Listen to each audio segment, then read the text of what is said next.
Hello everyone! Ayan, kumusta po sa inyong lahat? And for today's video, ay magluto naman tayo nitong ating napakasarap. And syempre, napaka-healthy po ng ating ulam today. Walang iba kundi itong ating sinabawang isdang yellowfin at magpiprito rin po tayo ng isdang yellowfin. So, tara na guys!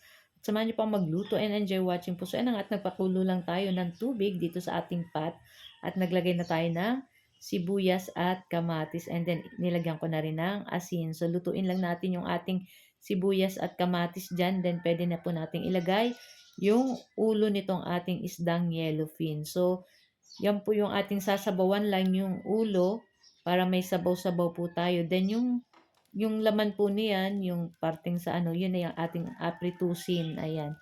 Tapos maglagay na tayo din ng sinigang sa sampalok para sa pangpaasim. So, inubos ko po yung isang maliit na sachet para kung gusto niyo po ay talagang asim kilig, ubusin niyo po yung isang maliit na sachet sa ganyang karami lang na lutong isda. Ayan. Pag madami-dami pong isda, syempre, dagdagan niyo po ng tubig at dadagdagan niyo pa rin ng pampaasim. So, ayan nga.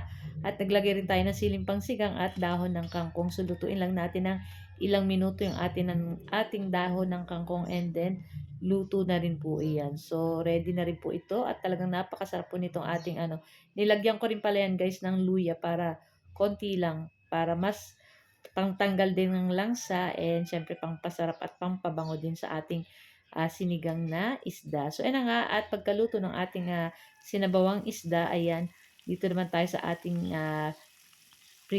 pipritusin na isdang yellowfin. So, ayan na nga at yung ating isda dyan ay inasinan ko lang and then pig coat ko lang ng harina para hindi po siya ganun katalamsik pag nagtatalsik po ang mantika.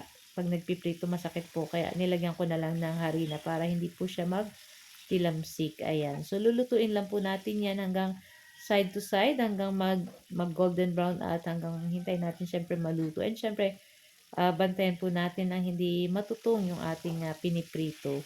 So binabali-baliktad ko lang yan every minute hanggang mag ganito pong color.